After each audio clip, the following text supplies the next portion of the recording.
Ceramics are hard and brittle materials. The brick in the figure is made of ceramics. The properties like stiffness and strength can be very good for structural applications, but the lack of ductility usually prevents this. Good properties for ceramics are the temperature resistance. They can be used at a very high temperature.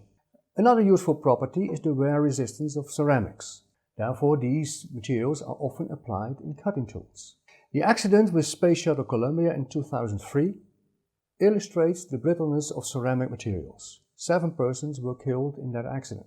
The probable sequence of events was that during takeoff a frozen block of foam hit the leading edge of the shuttle and made a hole in it. The leading edge is made of a ceramic named carbon-carbon composite. The ceramic has high temperature resistance and should act as a thermal protection system for the aluminum structure inside the shuttle. The foam made a hole in that leading edge, allowing hot air gases enter the structure. During re-entry of the vehicle, those hot air gases destroyed the shuttle, and that was recorded live on television.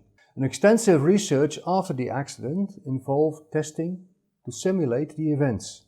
Therefore, a leading edge section of the same ceramic material was mounted on a rig and impacted by blocks of foam.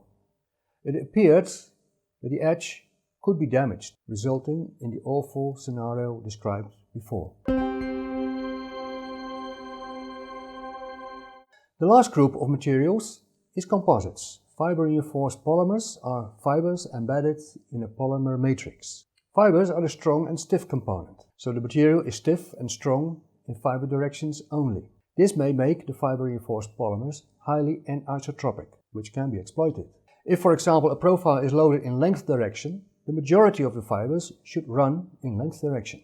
Only a minor part is needed in transfer direction for the sake of coherence. Preforms, where all fibers are oriented in one direction, are named unidirectional. To create cross-ply laminates, we can place UD preforms in 2 orthogonal directions. Composite laminates consist of multiple layers, or lamina, stacked together and consolidated in a separate pressure-temperature cycle.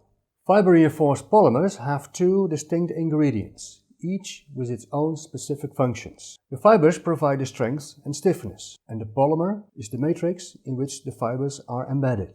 The functions of this matrix are providing load transfer from one fiber to the other, support of fibers in case of compressive loads, and protection of the fibers. When a stress-strain curve is constructed for a composite, you can see that the composite curve is a mixture of the curve of fibers and of polymers. Polymers do have some plastic deformation capacity. Fibers not. They are elastic until failure.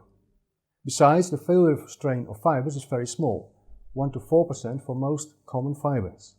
The properties of fiber-reinforced polymers are its high specific strength and stiffness. This is also the result of the low density of composites, between 1.4 and 1.8. A disadvantage is the low failure strain or the lack of ductility. A special feature of composites is its anisotropic behavior. This can be used to reduce the structural weight even further. For example, the stringers in the fuselage section of the Boeing 787 in the picture have most fibers, about 50 to 60%, running in length direction. For the fuselage skin, the panels can be placed in hoop and longitudinal direction in a ratio of 2 to 1, according to the stresses resulting from the cabin pressure. The last slide shows a hybrid material, a combination between metal sheets and a fiber-reinforced polymer. In this case, the polymer matrix is also the adhesive to bond the separate layers. The glare material has been developed at the aerospace faculty of the TU Delft as a dedicated fatigue-resistant material. Its properties, represented in a stress-strain curve, is a mix of the properties of the ingredients. Metal sheets provide ductility, are isotropic, and have high strength and stiffness values. The fibers provide extra strength and stiffness, fatigue resistance, and high energy absorption during impact. And finally, the polymer or matrix is supportive and protective and bonds the ingredients together.